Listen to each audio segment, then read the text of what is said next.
Magandang tanghali mga kasamang magsasaka. Kanina umaga prepare namin ni Kuya yung aking seeder, yung bagong bili namin na seeder, yun nandun.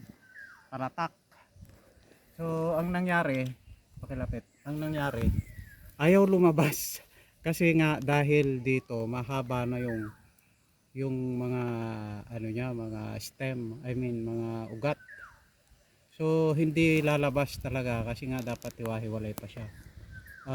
Doon sa mga gumagamit ng palatag, ah, doon sa mga gagamit pa lang, bago kayo magtanim, siguraduhin nyo na hindi abot sa puntong ganito ang palay.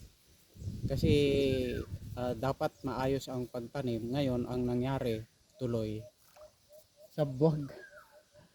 Ano na lang, ano na lang namin yung anong tawag nila dito. Basta ang tawag ko dito, hagis-hagis na lang. Instead of palatak yung aming gagamitin, ang nangyari tuloy, ganito, humantong kami sa, anong tawag nila dito, sabog palay. So sabog, ang ginagawa ko ngayon, sabog na lang. Kasi mahuli na ako, lahat ng katabi ko, nakatanim na sila. So, mga palatak soon, yung mga gagamit ng palatak balang araw, huwag nyong patubuin ng ganito. Reminders lang. Kasi wala, ang daming vlogger ng palatak, ang daming nagsabi, puro nang tanim-tanim. Hindi nila sinabi na dapat walang ganyan.